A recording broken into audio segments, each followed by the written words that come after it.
नारायण साकर हरि की प्यारी दुलारी सात संगत जी, प्रेम से बोलना। नारायण साकर हरि की संपूर्ण ब्रह्मांड में सदा सदा के लिए जय जयकार हो। जगत जननी साकार माँ मातेश्वरी की संपूर्ण ब्रह्मांड में सदा सदा के लिए जय जयकार हो। नारायण साकार हरि एवं जगत जननी साकार माँ मातेश्वरी जी के पावन कमल श्री चरणों में हम सभी जीवात्माओं का कोटि कोटि नमन बंदन प्रणाम स्वीकार हो। आप समस्त हरि भक्तों के चरणों में इस जीवात्मा का कोटि कोटि प्रणाम स्वीकार हो। नारायण साकर हरि जी की प्यारी दुलारी सत्संग जी, आप सभी ने सुना होगा कि कहावत है कि ना जाने किस रूप में आकर नारायण मिल जाएंगे। तो प्यारी दुलारी सत्संग जी, बहुत ही प्यारा सा प्रसंग है। आप सभी को सुनकर के कुछ ना कुछ सीखने को मिलेगा और कहीं ना कहीं अगर सीख करके उसको अपने जीवन में ढालेंगे तो बहुत ही ज़्यादा सरल मार्ग मिलने वाला है।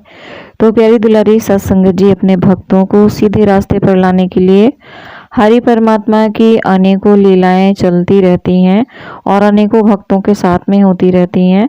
हमारे आपके साथ में भी होती हैं। हम कितना समझ पाते हैं ये नहीं पता है। तो बहुत ही प्यारा सा प्रसंग आप सभी के साथ में है और आप देखेंगे कि अपने जो भक्त होते हैं, जो उनके चोर थे, उनको किस तरीके से सीधे रास्ते पर लाने के लिए क्या किया। तो बहुत ही प्यारा सा प्रसंग है प्यारी दुलारी सत्संग जी।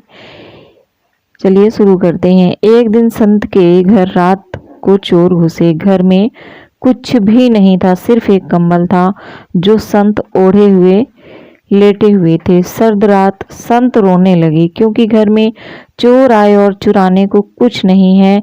इस पीड़ा से संत रोने लगे। उनकी सिसकियां सुनकर चोरों ने पूछा कि भाई रोते क्यों हो।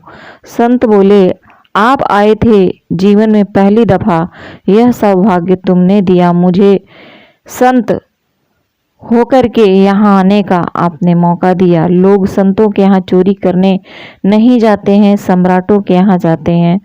तुम चोरी करने के आए, तुमने मुझे सम्राट बना दिया। ऐसा सौभाग्य, लेकिन फिर मेरी आंखें आंसुओं से भर गई हैं, सिसकियां निकल गईं क्योंकि घर में कुछ है ही नहीं। तुम अगर जरा 2 दिन पहले खबर कर देते तो मैं इंतजाम करके रखता। 2-4 दिन का समय होता तो कुछ ना कुछ मांग तुम कर इकट्ठा कर लेता। अभी तो यह कंबल भर मेरे पास है, यह तुम ले जाओ और देखो, इनकार मत करना। इनकार करोगे तो मेरे हृदय को बड़ी चोट पहुंचेगी। चोर घबरा गए, उनकी समझ में कुछ नहीं आया। ऐसे आदमी को वो कभी भी नहीं मिले थे, आज तक उन्होंने ऐसा आदमी नहीं देखा था। चोरी तो जिंदगी भर की थी, मगर ऐसे आदमी से पहली बार मिलना हुआ था। भीड़ भाड़ बहुत है, आदमी कहाँ, शक्लें हैं आदमी की, आदमी कहाँ, ऐसा सोचने लगे। पहली बार उनकी आंखें शर्म से झुक गईं और पहली बार किसी के सामने चोर नतमस्तक हो गए। मना करके सोचा इसे क्या दुख देना। कंबल तो ले लिया, लेकिन लेना भी मुश्किल क्योंकि इसके पास कुछ और है भी नहीं। कंबल लिया तो पता चला संत एकदम से निर्वस्त्र हैं, कंबल ही ओढ़े हुए थे। वही एकमात्र वस्त्र था, वही ओढ़नी, वही बिछौना।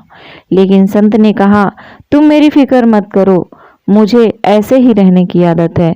फिर तुम आए, सर्द रात कौन घर से निकलता है, कुत्ते भी दुबके पड़े रहते हैं।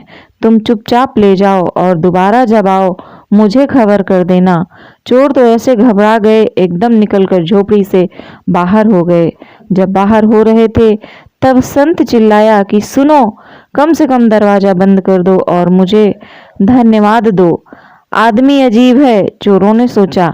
कुछ ऐसी कड़कदार उसकी आवाज थी कि उन्होंने उसे धन्यवाद दिया, दरवाजा बंद किया और भागे। संत खिड़की पर खड़े होकर दूर जाते उन चोरों को देखते रहे। कोई व्यक्ति नहीं है ईश्वर जैसा, लेकिन सभी व्यक्तियों के भीतर जो धड़क रहा है, जो प्राणों का मंदिर बनाए हुए विराजमान है, जो श्वास ले रहा है, वही तो ईश्वर है। कुछ समय बाद वो चोर पकड़े गए, अदालत में मुकदमा चला, वह कंबल भी पकड़ा गया और वह कंबल तो जाना माना कंबल था। वह एक प्रसिद्ध संत का कंबल था। जज तत्क्षण पहचान गया कि यह उस संत का कंबल है। तो तुमने उस संत के यहाँ भी चोरी की है। संत को बुलाया गया और जज ने कहा कि अगर संत ने कह दिया कि यह कंबल मेरा है और तुमने चुराया है तो फिर हमें किसी और प्रमाण की जरूरत नहीं है। उस आदमी का एक वक्तव्य 1000 आदमियों के वक्तव्यों से बड़ा है। फिर जितनी सख्त सजा मैं तुम्हें दे सकता हूँ दूंगा। चोर तो घबरा रहे थे, कांप रहे थे। जब संत अदालत में आए और संत ने आकर जज से कहा कि नहीं, ये लोग चोर नहीं हैं, ये बड़े भले लोग हैं। मैंने कंबल भेंट किया था और इन्होंने मुझे धन्यवाद किया था। इतना ही नहीं, ये इतने भले लोग हैं कि जब बाहर निकले तो दरवाजा भी बंद कर गए थे। जज ने तो चोरों को छोड़ दिया क्योंकि संत ने कहा इन्हें मत सताओ, ये प्यारे लोग हैं, अच्छे लोग हैं, भले लोग हैं। चोर संत के पैरों पर गिर पड़े और उन्होंने कहा हमें दीक्षित करो।